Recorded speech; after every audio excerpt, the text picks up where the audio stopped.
Hello, everybody. I'm a representative of the Foundation Metamorphosis from Macedonia, and I'm here with my colleague Bardil Yašari, who will also be available for doing this presentation as part of the discussion. We're going to present our experience in the area of lobbying and advocacy in Macedonia. We're dealing generally with the promotion of ICT as a tool for positive reforms in the society, and part of it is promotion of open source software and open standards. Our presentation is focused mostly on the government's role in the ICT sector and what can be done as part of civil society or any other group who is striving to improve this area when related to the government. So in Macedonia, the government is the single biggest employer and the single biggest purchaser of services and is the single biggest business entity in a way. Because the economic situation is not so good during most businesses depend on dealing with the government as a big entity to get their job done. So it's also the case with the IT sector. The government occasionally signs strategic contracts with companies from abroad and presents it as their big success, especially as a way to attract foreign investors, which would improve the economy. What do you mean by strategic contracts? Strategic contract means that the government is basically signing some strategic partnerships with different companies. The government and Microsoft, the government and Alcatel.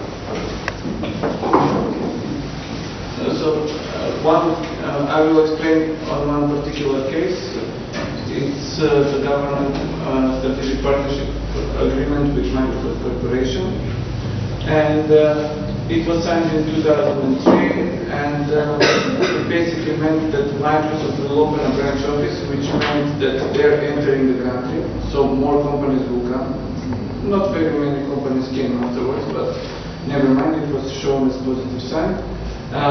Microsoft promised to localize Windows XP and Office XP as a way to satisfy the need for localized software, because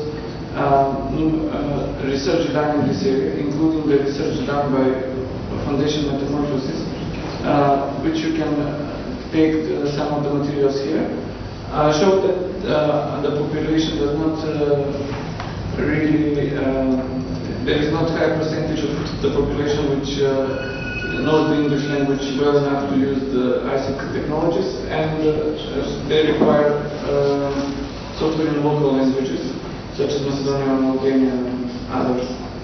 So Microsoft promised to localize Windows and Office into Macedonia first, and they sold 6,200 licenses for the government administration, and then they donated as much for the use in the educational sector, which is also government control.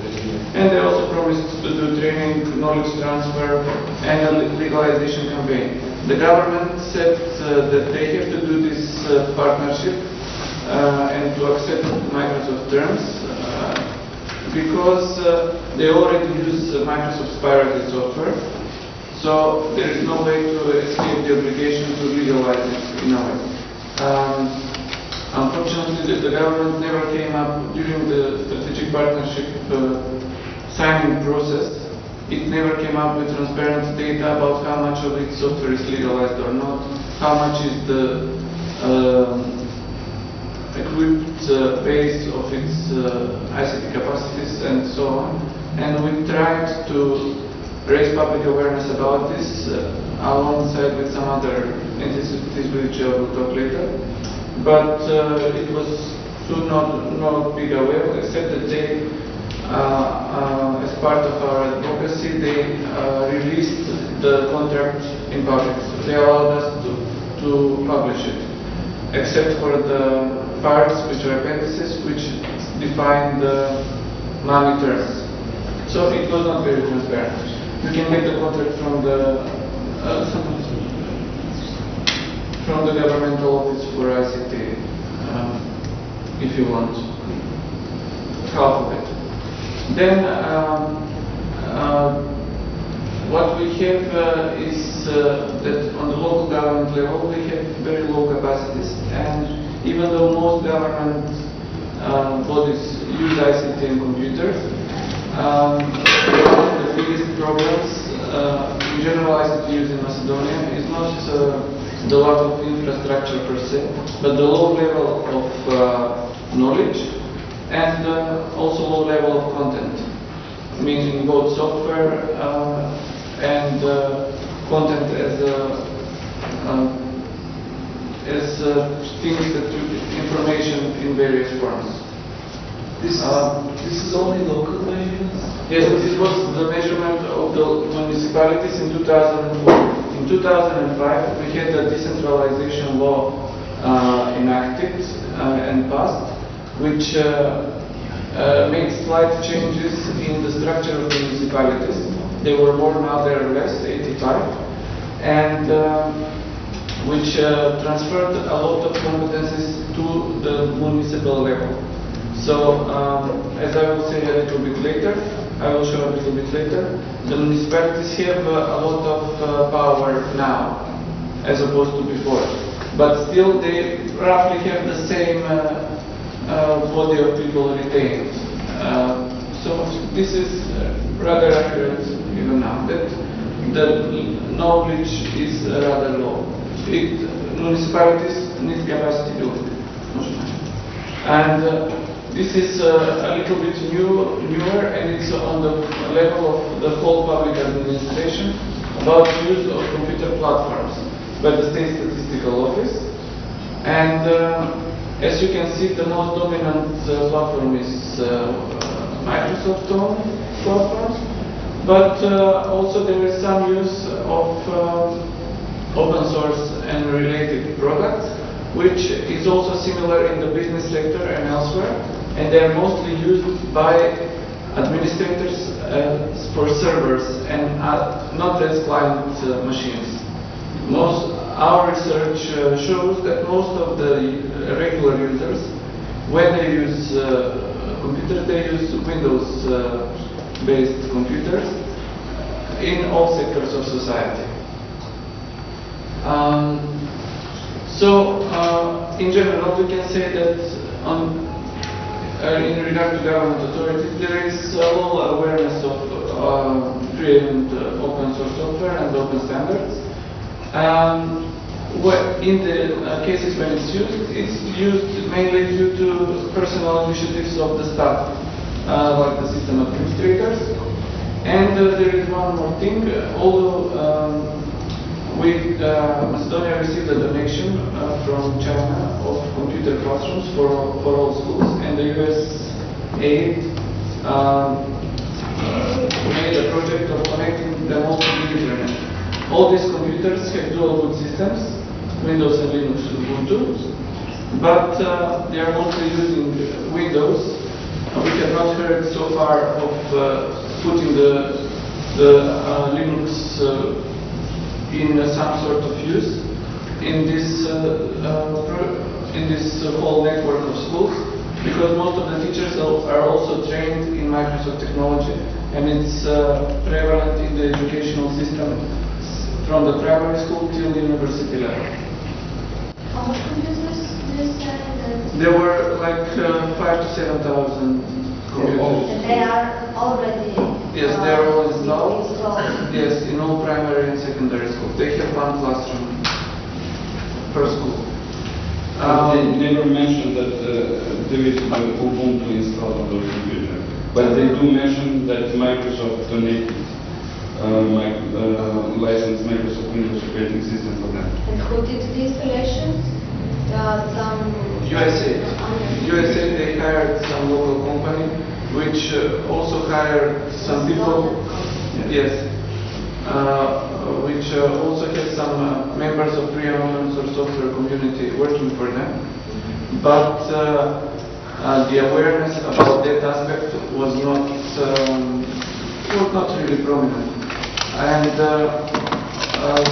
but also it made the local open source community shut up about the other thing, because they were satisfied that Ubuntu is at least installed there.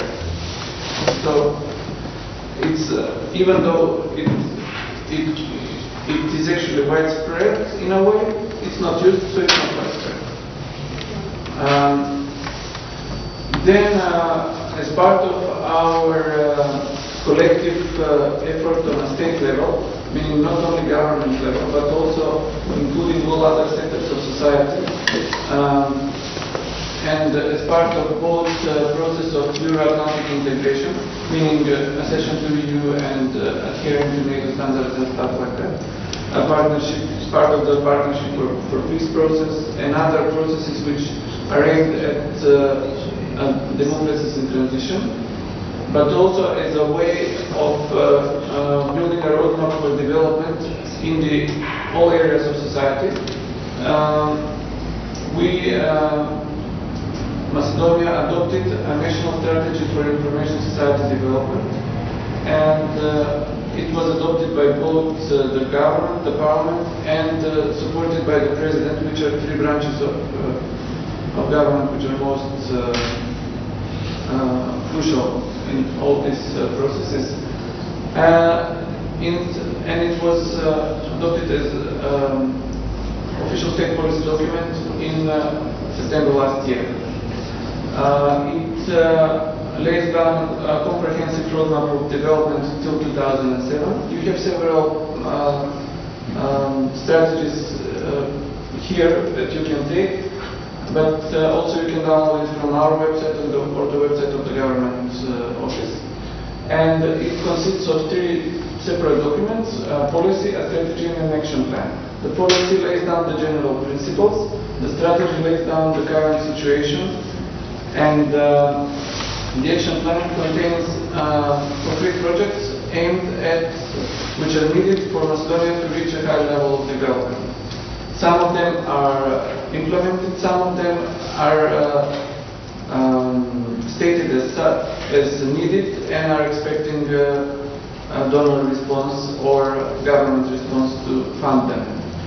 I must say that the whole process was very transparent, and is one of very successful processes of laying down such policy documents, both within the country and maybe within the region.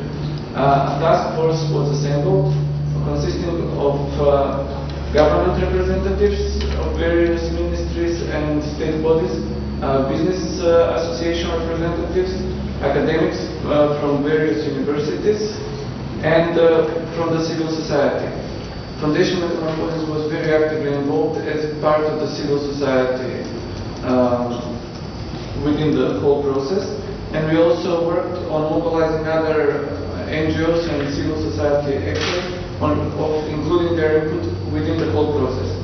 That was done also through public debates, both on the internet, but also debates held in different cities in order to have the more decentralized approach towards the building of the document, and all the document working versions were available online for comments and improvements. That was also part of the requirements laid by the donors, which were UNDP and the Foundation Open Society Institute Macedonia, who partnered with the government, which was a coordinator of the process, but it was all done in coordination both with the expert task force and the donors, which required full transparency. So that was one factor that influenced the whole process to be in that way. And the strategy is categorized or divided into 7 pillars, which tackle different areas of society. And one innovation was that as an e-citizens pillar was included as a way to emphasize the needs of the citizens as opposed to internal restructuring, for example, of the e-government, which is more focused on the government's working like G2G or G2B. But in order to emphasize the needs of the citizens, the citizens pillar also deals with the municipalities as the first level of contact between the citizens and the public administration, and it also stresses some of the areas that we covered today. The principles of building the strategy was that it has to be technology free. So in the strategy there is not specific mentioning of any type of brand or technology, which was a requirement made in the beginning, because it's also practical, because we have to be humble and admit that we are not really aware of what new technologies can come up which can really replace whatever is right now, but also to safeguard against monopolization and dangers to competitiveness. As I explained, it was based on also the principles of inclusiveness and transparency, and with the focus of serving the citizens. So this is a specific mention of free and open source software within the strategy, which was included. And since this strategy, if it's implemented, will be the basis of building the legislature in the information society area, it lays some ground for further positive developments. Also, the open standards are included as a prerogative, and also not in the platform independence, and it's also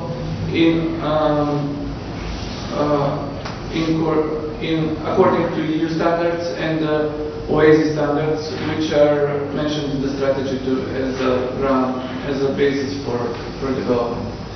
There is also one related activity which can be used for lobbying and advocacy, and it's the Freedom of Information Act, or Law on Free Access to Publicly Owned Information.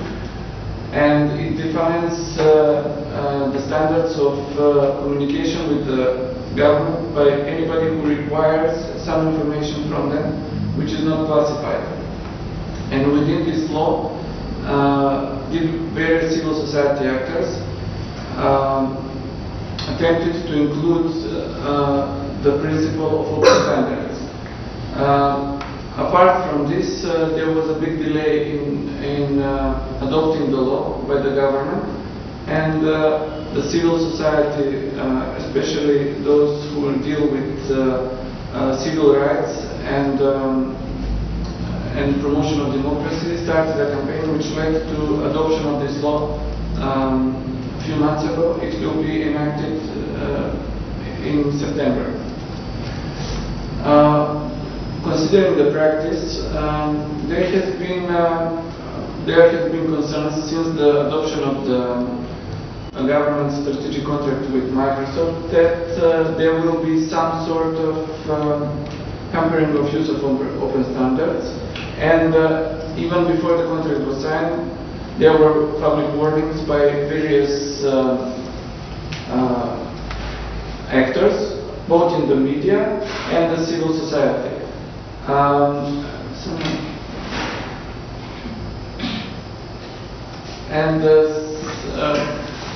Some newspapers and magazines were more vocal about this, and some online media which are mostly owned by users and are not commercially based. So they are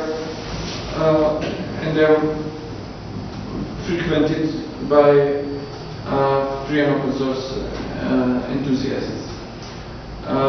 But as we will see in the following examples, there has been mixed implementation of these principles. For example, the government opened a new services portal, which is part of the action plan of the national strategy, but they failed to implement using of open standard documents.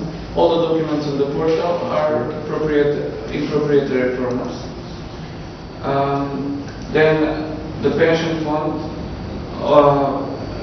is undergoing reform, and all legal entities are required to submit reports to the appropriate government body, and it provides a software for this operation free of charge, but it's only based on Windows platform. There has been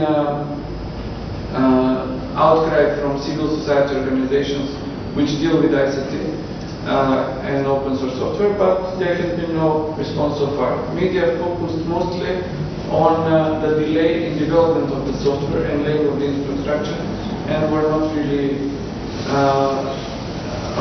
keen on reporting on this issue, maybe because of saturation with the other one. But there are some examples where individual initiatives or more limited scope of policy making brings some results.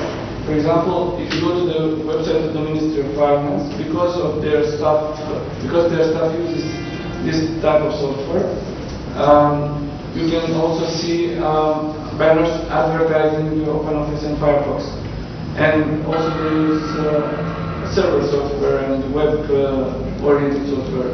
And some of other government bodies use this, but it's not part of their official policy. In many cases, individual government bodies do not have their official strategy laid out.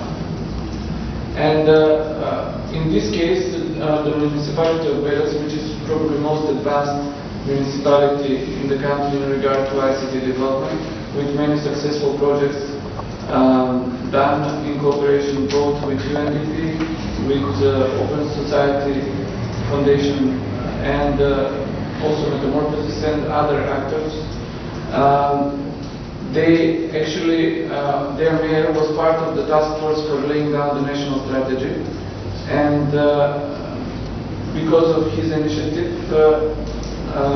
the municipality actually has an IT department. Most municipalities do not have some formal infrastructure in this area with 4 persons, and they, during the process of development of the national strategy, they followed the same pattern and made their municipal ICT strategy, which is also now an obligation of all municipalities, but this was done even before the national strategy was adopted. And they use a lot of free software and open source software for their server platforms. Also, they have a lot of donations of licensed software by commercial vendors. And there are positive examples. Our recommendations from our experience so far we can talk more about some specific issues, but from what we saw so far is that most of the people who are trying to lobby and advocate and do advocacy about free and open source software are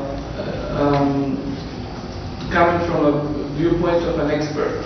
And most of the people in general, the general public, but also people involved in the policy making and in the public administration, are not really aware of the basic terminology, basic concepts, and some of them are not really aware of basic ICT concepts. Like oftentimes you realize that while you talk about different brands of Linux or stuff like that, you realize that the person you talk to is not aware of what operating system is as a term. So when approaching people, first it's good to assess how much they know in general about ICT, and then to proceed with explaining about what open software is and what's its significance. Also, this is especially true about the media. Most journalists do not have ICT background and need a lot of help in understanding the issues, a lot of patience also by the people who are trying to explain, and a lot of effort. We have been organizing workshops for journalists and seminars on different ICT issues for free for a few years so far, inviting them to have a lecture or a similar activity with an expert in some field in order to also raise their awareness, raise their knowledge, but also help them establish contacts. So often afterwards these experts are available to the journalists to call and have consultation about the various ICT issues. And also, most IT experts focus on a single platform. It's usually the one they learned in school or what was required by their employer. And they're not very aware of what's the development in the open source community if they are not into it already. So it also requires patience. And the policymakers, meaning the members of the parliament, the leaders of the political parties, the leadership of the individual branches of the parties have very little grasp of ICTs, and usually their idea of development is that if you want to have a computer industry, you have to build computers. So they give up before anything. So they say, well, we are a small country with a few resources. We cannot really aim to achieve the level of US, which is where computers are built. So they don't even bother trying to understand that there is more to ICT than just assembling computers and selling some physical thing to customer abroad. And from our approach, we've realized that it's more fruitful to have presenting persistently the information about what you are trying to advocate than to openly confront. Because so far we have no example that open confrontation, for example, about some governmental decision brought results. But if you stress the positive thing about the alternative, and it will on a long run, it has some effects. I will say more about it in a minute. Some of it's also, these are just basic things about it. If you have some sort of message to transmit, it has to be clear. You have to say that it's what you are trying to communicate, and keep communicating it. It also has to be in a very dignified manner and with respect even to those people who are seen as opponents. And sometimes these opponents, if they're made aware, they can be turned into allies, or at least their position can be lowered significantly to have the job done. Because free and open source software really needs provides opportunities for everybody. And especially when dealing with policy makers, most of them are authoritarian personalities. So what works best is appeal to authority, meaning the international or especially the UN standards. For example, when making the national strategy, we often use the quote by Kofi Annan, who said that the World Summit on Information Society should be brand-free. And since this effort was part of the global effort which was to be presented at the summit, we often stressed that the UN standard requires non-branding and technology-free approach. Also, the EU policy guidelines, which are very big tool very significant tool in this area, and especially in countries which are aiming to become EU members, like Macedonia is. This also goes hand in hand with already adopted commitments both on international and on local level. We use those some local policy documents as a groundwork, and also put a firm stance on laying the line between the strategic contract and the whole development of the country, which was during the process within the working group. Of course, if stressing the goodwill of the citizens will provide politicians with food for thought for the next elections, and they will have some arguments to present. And it's very useful if when appealing to all these previously adopted commitments, you can show that these politicians were visionary and envisioned that using open standards is bringing the country closer to the EU, for example, and play on their ego a bit. It's okay they take the credit. It's most important to get the job done. Our activities as part of internal working of the Foundation Metamorphosis in the area of open source software are based on first cooperating with the local open source community and building its capacity, and through joint projects until the time when they are able to function more freely. Although there has been a working open source community for several years, their impact has been less than desired, because most of it is based on enthusiasm and not on coordinated activity. Often some projects like localization of this or that software fail because there is only one person who is working on it. And in order to promote open source software to the general public and to the institutions, we are also working on distribution of open source software, especially of localized open source software. In a very short time we will be publishing a CD with localized versions of major office applications and other useful programs to be used both by the NGO sector, but also by other sectors of society, and in cooperation with the media. We plan to distribute it through a major newspaper distribution network. And building of the capacities is basically meaning that we need more people and more quality educated people in this area. So training of trainers is one top priority. Publishing of both the software and information about it, and also putting an emphasis on new policy guidelines in regard to ICT and tying them up with the whole developmental scheme, and also trying to build up a local network of organizations and also cooperating with foreign organizations. We are open to questions and would be happy to provide more information for everyone. Thank you very much. Does anybody have questions?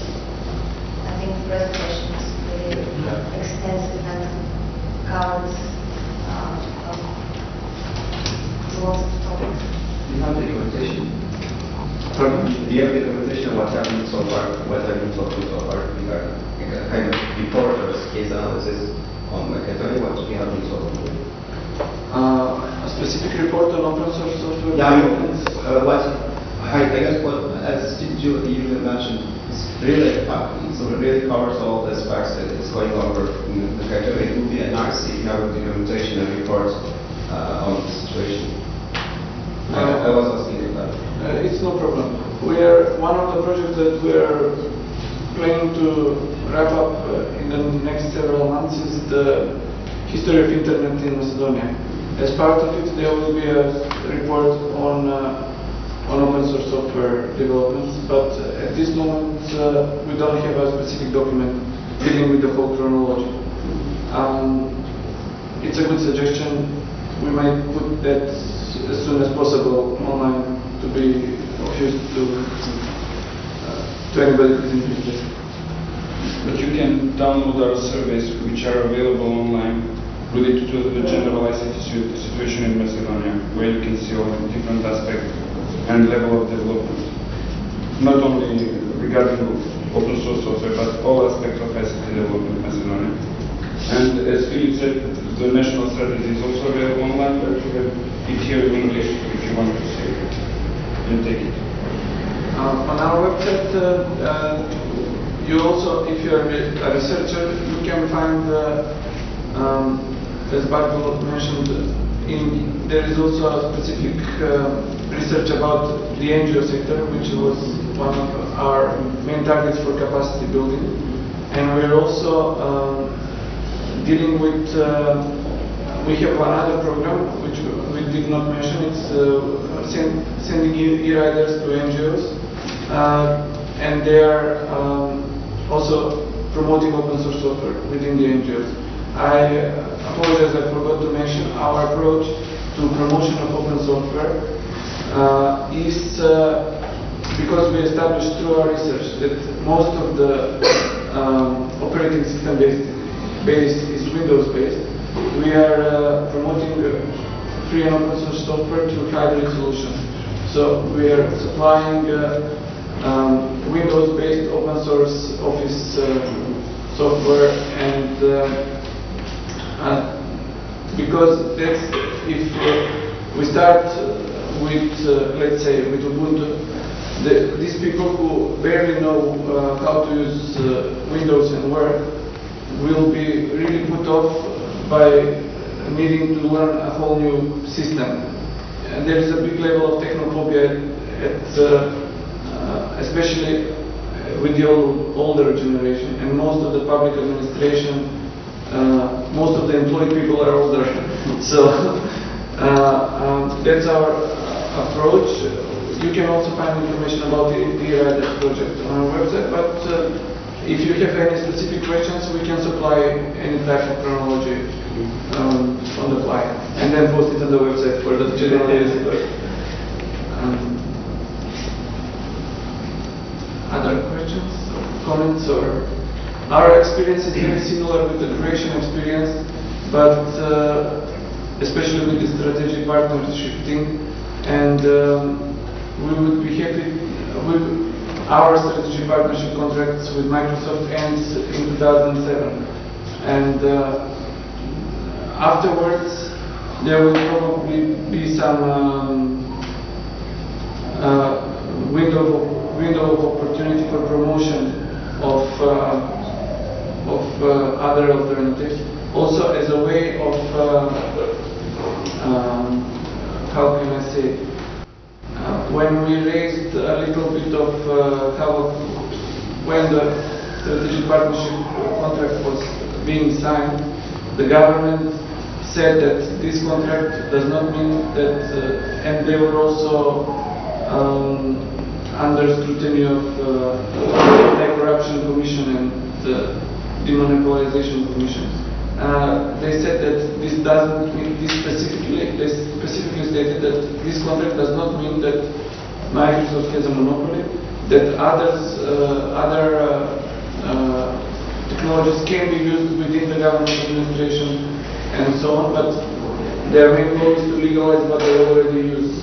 So if you have some experience in lobbying and advocacy in this area, especially with using the EU experiences, it would be great to hear. Maybe we will have time for discussion after the Bulgarian experience also, to analyze the similarities and differences and what could be done maybe. So if there are no more questions, I suggest to make a short 10-minute break and then continue with Bulgarian experience and courses for state administration and with